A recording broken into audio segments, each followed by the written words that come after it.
Novo dia, nova leitura. Estamos aqui de novo. Já não sei que número estamos, mas 30 e pouco.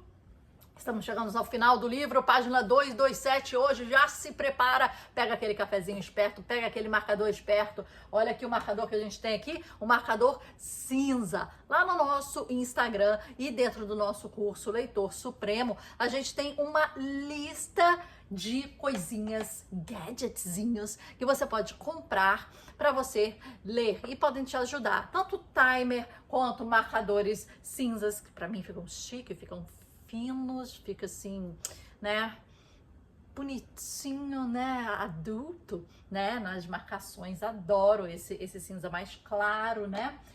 Marcadores diferenciados, né, vocês vão ver lá também.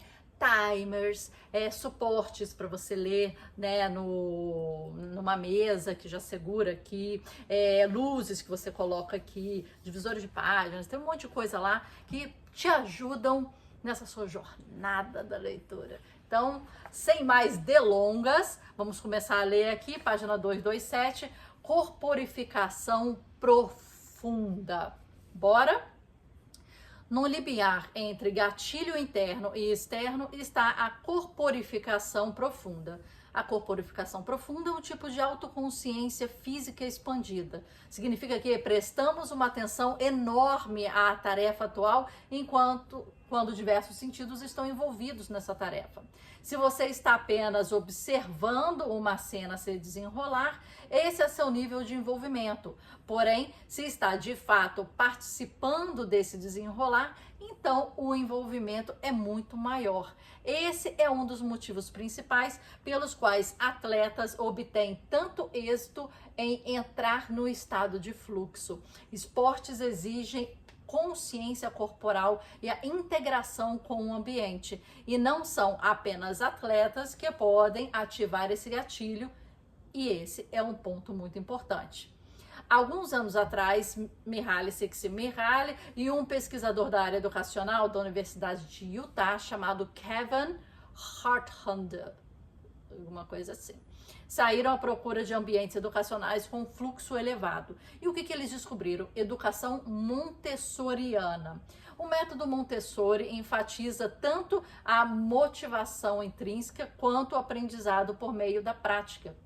De fato, por esse último motivo, frequentemente ele é chamado de educação corporificada. Não se limite a ler sobre cultivo orgânico. Saia e plante uma horta. Plantar envolve múltiplos sistemas sensoriais ao mesmo tempo. A visão, o toque, o som, o cheiro, dirigindo assim a atenção para o agora e, consequentemente, estimulando o fluxo. O reforço de um estado produz no aprendizado é um dos motivos pelo quais as crianças educadas nesse método Montessori tendem a superar outras em praticamente todos os testes imagináveis. Mas a questão aqui é simples. Mova-se. Aprenda fazendo. É o necessário para ativar esse gatilho. Sensos múltiplos atingem todo o nosso foco e isso é mais do que suficiente para nos levar à zona.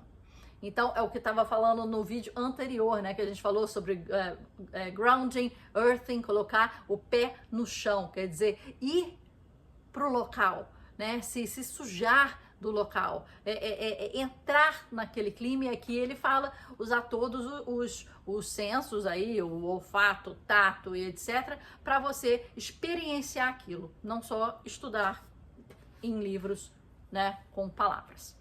Gatilhos criativos, criatividade. Se você observar mais de perto a criatividade, além do óbvio, verá duas coisas: o reconhecimento de padrões e a capacidade do cérebro de conectar ideias novas e o ato de correr riscos, a coragem de trazer essas ideias novas para o mundo. Ambas as experiências produzem dopamina, estimulando o foco e o fluxo. Isso significa que, para quem deseja ter mais fluxo na vida, é preciso fazer 3 coisas de maneira consciente. Em primeiro lugar, precisamos carregar conscientemente o sistema de reconhecimento de padrões com as matérias-primas de que ele necessita para encontrar conexões. Por isso que é preciso ler 25, 50 páginas por dia de um livro que esteja um pouco fora da sua área de especialidade. Em segundo lugar, aprenda a pensar diferente. Em vez de lidar com problemas de perspectivas conhecidas, dê alguns passos para trás e para os lados e com estilo. Saia de seu trajeto para expandir a imaginação, aquele negócio de zoom in, zoom out que a gente conversou antes. Aumente de maneira maciça a quantidade de novidades em sua vida. Ambientes e experiências novas, muitas vezes, são o início de conexões que se transformam em ideias novas. Terceira coisa, talvez seja a mais importante, faça da criatividade um valor e uma virtude. Sua vida deve se tornar uma sua arte, ou, para ser mais específico, a arte do impossível exige a arte da vida. Um dos motivos porque vimos uma exploração tão grande de fluxo no mundo dos esportes de ação e aventura foi essa espécie de mudança de prioridades. Até o momento, Expression Session, movimentos de freeride dos anos de 1990, a ciência era basicamente julgada por métricas facilmente mensuráveis, como a velocidade. No esqui, no snowboard, vence a pessoa que chega mais rápido na base da colina. Em 1990, no entanto, o pessoal desistiu desses tipos de competição em pistas de testes e, em vez disso, começou a valorizar a criatividade. A linha mais criativa era a medida real da excelência. O que importava era o estilo. A maneira como o ciclista interpretava o terreno era o fator de mais relevância. Foi assim que a criatividade se tornou um valor central e uma virtude. O resultado foi um ímpeto de fluxo no impossível. Gatilhos sociais. Anteriormente, aprendemos que o fluxo ocorre de duas formas, o individual e o grupal. Ainda que maior parte desse livro tenha sido voltada para o lado individual da equação, aqui queremos passar algum tempo descobrindo como ativar a versão compartilhada e coletiva desse estado. Um pouco de história vem a calhar. O psicólogo Keith Sawyer foi o primeiro a identificar o fluxo grupal.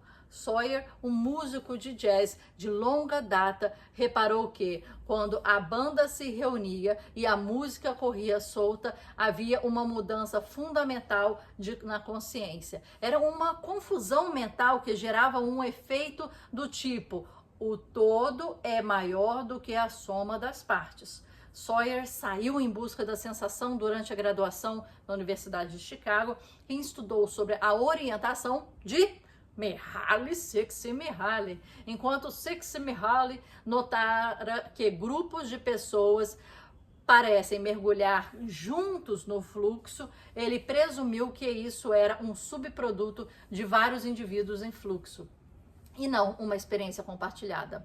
Sawyer acreditava que havia mais coisas acontecendo. Para descobrir o que era, ele levou a campo suas questões, investigando o fluxo em grupo de jazzistas que faziam improvisações de comédia e trupes teatrais durante quase 15 anos. Boa parte desse trabalho foi realizada pelo Second City Television, o grupo de comédia com sede em Chicago, que serviu durante muito tempo como fomentador do programa como o Saturday Night Live. Sawyer gravou apresentações em vídeo e então desenvolveu uma técnica detalhada de análise quadro a quadro para revisar essa filmagem. Ele estava em busca daqueles momentos marcantes em que o grupo se reunia e o nível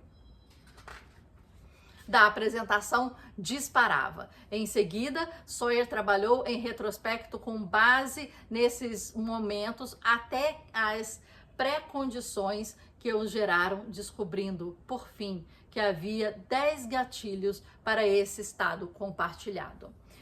Nos anos subsequentes a esse trabalho original de Sawyer, outros pesquisadores ampliaram e expandiram as suas ideias. Posteriormente, o fluxo grupal foi subdividido em fluxo social. E o fluxo que surge no contexto social, fluxo interpessoal, ou o que duas pessoas conversando podem vivenciar, e o fluxo de equipe, que resulta de gatilhos inatos e dinâmicas de equipes. Também foi realizado um trabalho considerável sobre a natureza dessa experiência de fluxo compartilhado e, ao menos de uma perspectiva psicológica, sobre o que poderia estar causando.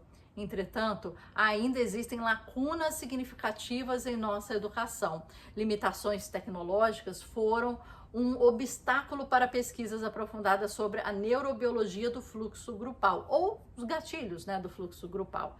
Portanto, mesmo que percebamos alguns mecanismos semelhantes em funcionamento, ainda existem lacunas na ciência que têm a distância de uma viagem de ônibus. Ainda assim, conforme você verá no panorama geral a seguir, definitivamente aprendemos o suficiente para sermos práticos e táticos. Concentração total.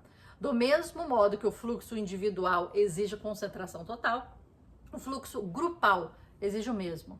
Pesquisas sugerem que deixar a equipe isolada no mundo é a melhor abordagem. Nada de mensagens instantâneas e multitarefadas, nada de smartphones, de mídias sociais. É melhor deixar os e-mails para depois. Ou o grupo fica atento ou não entra no fluxo. É isso, minha gente. Deu 12 minutos aí. Vou deixar os outros pontos para a próxima, porque a gente vai entrar em pontos menores aqui, tá? E a gente tá chegando quase no final, minha gente, quase no final. Tá faltando só isso aqui, ó, pra gente ler. O resto são só notas. A gente tá na página 231 e vai até a página 256, tá bom? Então agora ele começa a falar mais detalhadamente. Achei que até fez mais detalhes no início, né? Achei que tinha que dar mais foco nessa parte de fluxo. Não sei o que vocês estão achando. Parece que agora ele tá juntando, mas ele tá se repetindo. E não tá indo. Eu achei que agora fosse dar um passo além na argumentação, sabe? Aquele pensamento assim da eureka, opa, fechou todos os pensamentos. Pensei que fosse ser assim, mas vamos, que pode ser, né? Então aqui essas questões de gatilhos criativos, criatividade, gatilhos sociais e a corporificação profunda. Corporificação profunda é um ponto que eu queria falar, falei no início, né, já falando um link com o grounding e o earthing, que a gente já tinha falado no vídeo anterior, mas hoje em dia, ainda mais com o computador, a gente fica cada vez mais na ideia. E muitas vezes, como estamos num país subdesenvolvido, de terceiro mundo, em que a mão de obra é muito barata, às vezes a gente fala assim, nem vou fazer, vou até pedir para alguém fazer, ou contratar para alguém fazer, que é mais fácil, mais rápido, mais barato, e pronto. Só que aí eu não aprendo. Tem um professor meu, Charles Watson, do Parque Lage, da aula de processo criativo. A gente tem vários vídeos no canal do MarHub. Esse aqui é o canal do MarBook Club. Só procurar o canal do MarHub aqui no YouTube, você vai ver. A gente tem uma entrevista com ele no nosso podcast, MarHubcast, e tem alguns vídeos meus fazendo reviews dos cursos dele no Parque Lage. São cursos de processo criativo. É um cara que é estrangeiro, mora no Brasil há mais de, 40, 50 anos, foi da curadoria do MAN, tem um dos cursos mais caros e mais disputados do Parque Lage, tem diversos tipos de ações contra a arte, né? Viagens a Nova York, viagens com guias artísticos, em que ele explica, leva historiadores e viaja com as pessoas no mundo inteiro, até em Iotim também. Então, um cara super interessante. Ele contou uma história que quando ele dava aula de pintura no início, hoje ele acho que não dá aula de pintura, só de processo criativo, mas quando ele dava aula de pintura aqui no Brasil, estava, entre aspas, recém-chegado aqui, a primeira coisa que ele foi ensinar foi como esticar o tecido, né, no chassi. Como fazer o chassi, esticar, saber esticar e grampear bem, para não ficar um negócio troncho depois que você coloca tinta, né, que tem, a depender, tem relativo peso. E com os anos, né, e as estações, fica mais úmido, fica mais seco, fica não sei o quê, aquele tecido naquele chassi, ele tende a fazer um certo tipo de movimento. Então, como você coloca aquele chassi? O artesão sabe, ele coloca, né, você compra e tal. Mas ele, com essa cabeça, né, de outro país, agora eu esqueci se é holandês, deve ser holandês, ou Bélgica, não sei, não sei se é Bélgica ou Holanda, Bélgica ou Holanda, mas ok. Ele veio, tipo, vou ensinar do zero, vou ensinar a mão na massa, né? E ele fala que teve uma senhora que tava lá, e quando ele começou a pegar martelo, pegar o grampo, pegar o tecido, pegar não sei o quê, e esticar o negócio, ela saiu da sala, voltou com o motorista dela, que estava do lado de fora esperando a aula acabar, e pediu para que ele fizesse. E o Charles Watson, como professor, ficou: não, eu tô dando aula para você, é você que tem que fazer. Não tô dando aula para ele não tá pagando minha aula, é você que tem que fazer isso. Ela: não, mas eu não tenho interesse em colocar a mão na massa nesse sentido, né? Eu tenho interesse em aprender a pintar, vim aqui para aprender a pintar. É porque a cabeça lá de fora pensa como você fosse dono de todo o processo.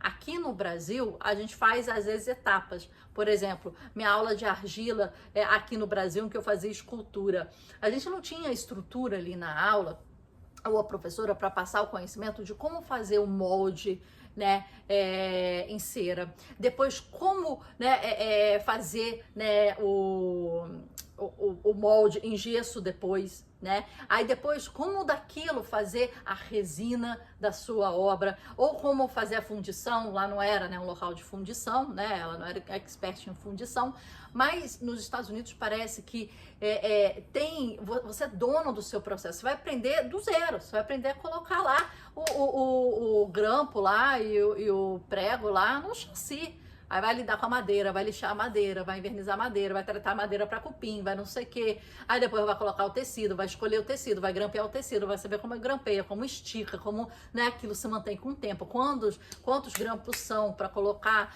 né? E aí depois você vai pintar, você vai tratar a tela, você vai depois passar o verniz, você vai tipo, você vai o processo inteiro, inclusive a pintura, que você tá ali para isso, né? Para pintar e para vender. Mas aqui no Brasil, não, né? Quando a gente terminava uma obra de arte, a gente mandava para um cara que fazia um molde, que mandava para outro cara que fazia em resina, que mandava para outro cara que fazia um bronze, caso você quisesse em resina em bronze.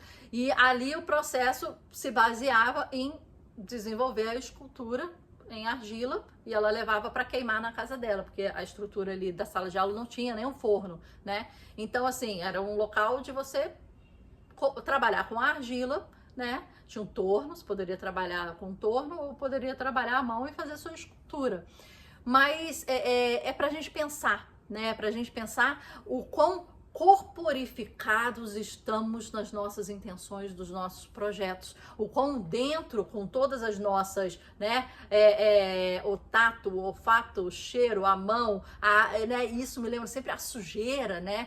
Você quer fazer uma comida, você vai sair de lá sujo, você, né, a pó da farinha, não sei o que, é o azeite, você vai sair de lá sujo, você vai aumentar o sujo. Você vai querer fazer arte, você vai sair suja, é tinta, é barro, é água da argila, é não sei o que, vai sujar.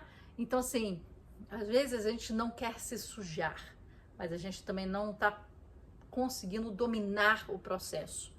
Não que a gente tenha que fazer o processo inteiro sempre, porque grandes pintores não estão aí esticando as suas lonas nas suas telas, e grandes pintores às vezes não estão nem pintando as suas telas. Eles fazem os desenhos, e tem pintores, Jeff Koons, o nosso aí brasileiro, como é que é? Romero Brito. Ele não pinta as telas dele. Ele faz o desenho, principalmente quando é encomenda, né? Tipo, me pinta, vai lá alguém famoso, me pinta. Ele faz o desenho, ele fala, ó, aqui eu quero amarelo, esse tipo de amarelo, aqui eu quero esse tipo de azul, quero isso aqui, quero esse formato. Faz no computador. Ó, esse estilo aqui, o dele já que tem vários patterns, né, padrões assim. Então, ele fala, eu quero ir aqui estrela, aqui traço, aqui não sei o que, aqui esse azul. Define, faz até no computador, e vai lá um pintor e fica pintando. Então, assim, Ele começa fazendo tudo, ele chega num nível, ele já não quer fazer o que deu a ele a fama disso, né? Ele já se desgarra disso e vive orbitando na pintura. E a pintura não se torna aquilo que é principal mais. Sabe a sensação?